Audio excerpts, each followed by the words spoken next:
Halo semuanya, selamat bergabung kembali di Mystery Club bersama gue, Valen. Di video kali ini gue bakal ngebahas tentang sebuah kasus pembunuhan yang terjadi pada tahun 1966.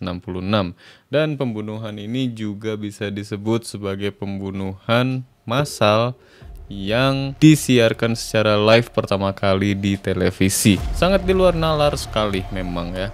Ya udah nggak usah lama-lama lagi, kita langsung masuk aja ke kasusnya. Ini dia Charles Whitman.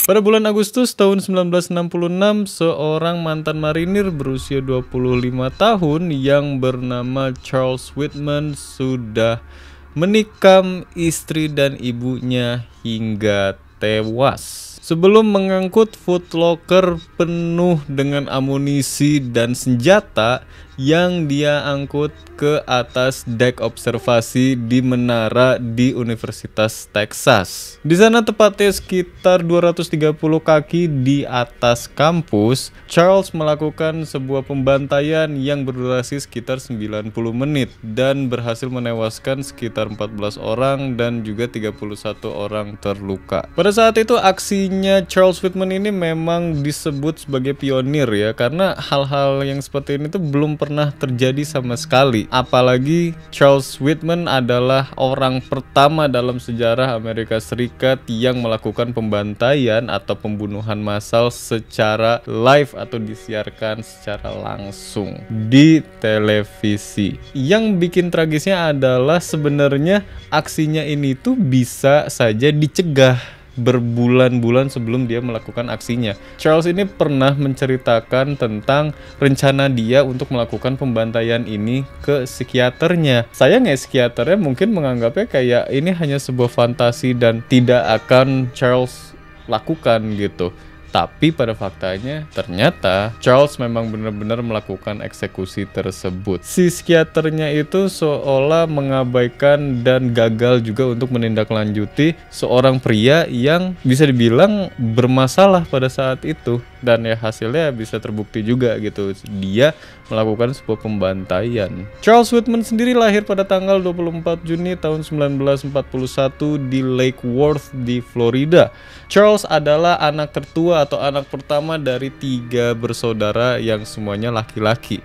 Dan nama orang tua mereka ada sang ibu yang bernama Margaret dan juga sang ayah yang bernama Charles Adolfo Whitman.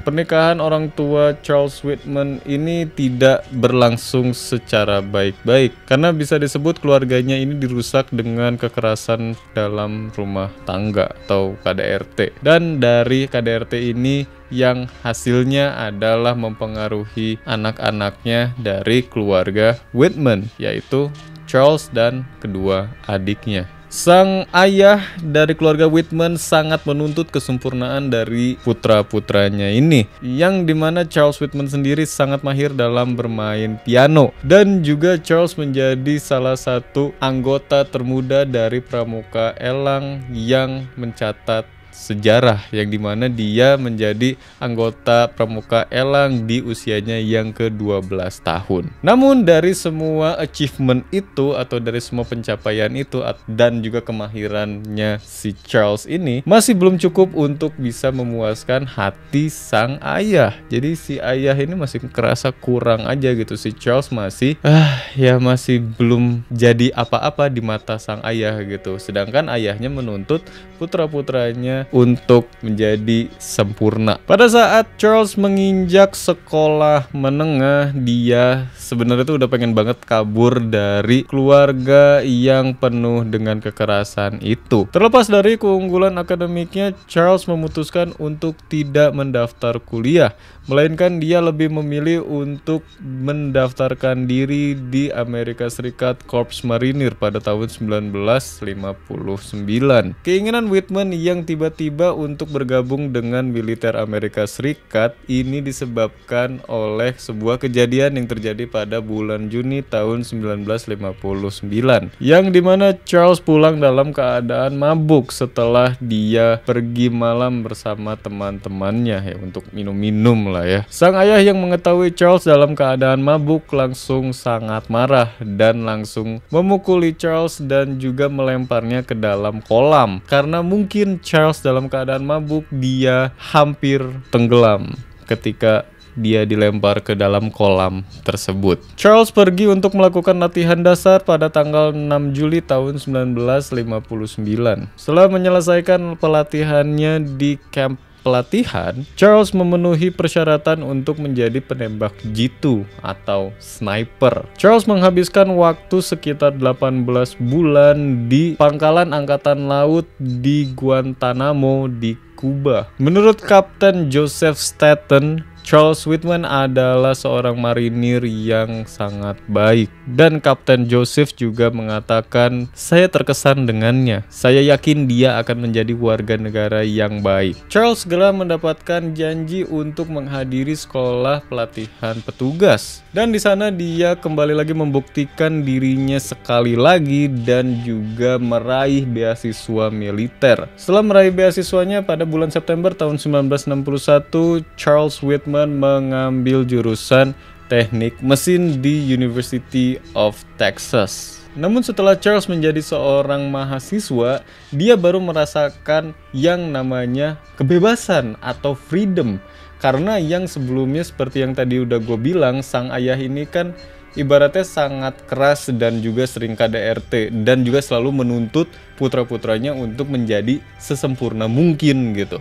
Dan dilanjut setelah itu, Charles juga langsung lanjut untuk mendaftarkan diri menjadi seorang marinir, atau dia join di militer Amerika Serikat, yang seperti kita tahu namanya militer atau tentara, semua harus disiplin, jadi nggak bisa sembarangan. Dan setelah Charles dari situ daftar di Universitas Texas dan dia mendapatkan beasiswa juga, dia menjadi seorang mahasiswa yang benar-benar bebas. Pada tahun 1962, Charles menikah dengan seorang wanita yang bernama Kathleen Lisner. Dan dari pernikahannya ini, Charles terlihat sangat siap untuk kembali ke jalurnya. Namun sayangnya, perilaku kriminal dan kinerja akademiknya yang sangat lesu mengakibatkan Korps Marinir menarik kembali beasiswanya tersebut dan langsung mengutus Charles untuk tugas aktif pada bulan Februari tahun 1963. Dan akhirnya Charles melanjutkan lagi tugasnya sebagai seorang marinir yang dia ditempatkan di Camp Lejeune di Carolina Utara. Bukannya membaik, Charles ketika bertugas kembali malah menjadi lebih buruk, yang dimana dia banyak sekali masalah, mulai dari berjudi, terus juga dia sempat mengancam sesama rekannya, dan juga dia diketahui adanya kepemilikan senjata api secara tidak sah. Dan akibat dari masalah-masalahnya ini, Charles Whitman diberhentikan secara hormat dari militer atau dari Marinir Corps di bulan Desember pada tahun 1964. Pada musim semi tahun 1966, mental health-nya Charles Whitman menurun sangat tajam setelah mengetahui ibunya menceraikan sang ayah dan memutuskan untuk pindah ke Austin. Charles menulis sebuah jurnal untuk mengutarakan perasaan marahnya dan juga perasaan kebingungan untuk mengutarakan impuls-impuls kekerasan di dalam diri dia. Sepanjang tahun 1965 hingga tahun 1966, Charles sempat beberapa kali mengunjungi dokter di universitas, dan para dokter ini juga meresepkan Charles dengan berbagai obat. Pada bulan Maret tahun 1966, Charles juga pernah menyebutkan bahwa dia ingin naik ke atas menara jam di Universitas Texas dan menembak orang-orang yang berada di bawah. Dan atas penjelasan dari Charles ini, sang psikiater tidak menindaklanjutinya. Kemudian pada malam hari tanggal 31 Juli tahun 1966, Charles menuliskan sebuah surat yang ujungnya menjadi sebuah surat bunuh dirinya Charles, yang dimulai dari, "Saya tidak begitu mengerti apa yang memaksa saya untuk mengetik surat ini. Mungkin itu untuk meninggalkan beberapa alasan yang tidak jelas untuk tindakan yang baru-baru ini saya lakukan. Saya tidak begitu mengerti diri saya sendiri akhir-akhir ini. Saya seharusnya menjadi pemuda yang masuk akal dan cerdas. Namun akhir-akhir ini saya tidak ingat kapan itu dimulai. Saya telah menjadi korban dari banyak pikiran yang tidak biasa dan tidak rasional. Dalam catatan tersebut, Charles meminta agar dokter melakukan otopsi terhadap jasadnya untuk bisa menentukan apakah Charles memiliki sebuah gangguan fisik yang terlihat, yang kemudian akan menjelaskan kenapa Charles selalu sakit kepala dan menjelaskan tentang pikiran gelapnya tersebut. Dan pada surat tersebut dia juga menuliskan dia telah membunuh istri dan ibunya dikarenakan agar mereka tidak menanggung rasa malu atas tindakannya tersebut. Tak lama setelah tengah malam pada tanggal 1 Agustus tahun 1966, Charles pergi ke apartemen ibunya dan langsung membunuh ibunya. Dia meninggalkan sebuah catatan tulis tangan di samping jasad ibunya yang menyatakan bahwa dia sangat kesal tentang kematiannya, dan itu juga menyimpulkan jangan ada keraguan dalam pikiranmu bahwa aku mencintai wanita ini dengan sepenuh hatiku. Setelah membunuh ibunya, Charles kemudian kembali lagi ke rumahnya dan langsung menikam sang istri di dadanya. Dan ya, seperti yang kita tahu ya, kalau misalnya udah tikam-nikam nggak mungkin sekali, tapi berkali-kali hingga sang istri tewas. Dan sang istri ini ditikam oleh Charles pada saat dia sedang tertidur. Dan beberapa jam kemudian Charles akan membunuh 14 orang dan juga melukai sekitar 31 orang. Tepatnya di menara jam di Universitas Texas, seperti yang sudah dia beritahu ke psikiaternya tadi. Pada pukul 11:35 pada tanggal 1 Agustus tahun 1966, Charles pergi ke kampus Universitas Texas dan dia mengaku sebagai salah satu pegawai dari universitas tersebut. Dan sebenarnya Charles ini punya food locker yang dipenuhi dengan senjata dan amunisi. Di dalamnya dia ada karabin M1 dan juga dia ada beberapa pistol dan juga dia ada parang. Jadi ini istilahnya kayak siap perang banget gitu dengan hanya food lockernya itu doang. Charles mengangkut food locker tersebut ke atas dek observasi di Universitas Texas tersebut. Dan di perjalanannya ke atas, Charles membunuh seorang resepsionis dan juga membunuh 2 orang pengunjung yang sedang menikmati pemandangan dari dek observasi tersebut. Sekitar pukul 11:45 pagi, Charles Whitman mulai membantai orang-orang di bawah. Dia menembaki orang-orang tersebut dari ketinggian 200 kaki atau tepatnya dari menara tersebut. Dan salah satu korban pertamanya Charles ada seorang wanita yang bernama Claire Wilson yang berusia 18 tahun dan sedang hamil 8 bulan. Ya ampun.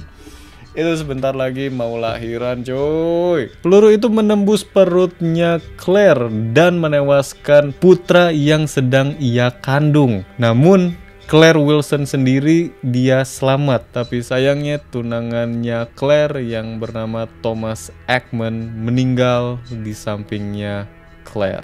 Pembantaian Charles Whitman berlangsung sekitar 90 menit sampai akhirnya 3 orang polisi dan seorang warga sipil bersenjata mengepung Charles dan menembakinya dengan sangat fatal. Dalam waktu 1,5 jam, Charles berhasil menewaskan 14 orang dan 31 orang terluka. Otopsi kemudian mengungkapkan bahwa Charles Whitman memiliki tumor otak kecil. Namun ini menjadi sebuah perdebatan apakah tumor tersebut menjadi atau memberi sebuah kontribusi atau tidak terhadap kekerasan yang sudah Charles Whitman lakukan. Penembakan menara Texas tersebut menjadi salah satu peristiwa pembantaian atau pembunuhan massal paling sadis dalam sejarah Amerika Serikat. Ini berfungsi sebagai peristiwa penting yang menetapkan preseden yang gelap dan mengganggu untuk pembunuhan massal serupa yang telah terjadi setelah beberapa dekade sejak saat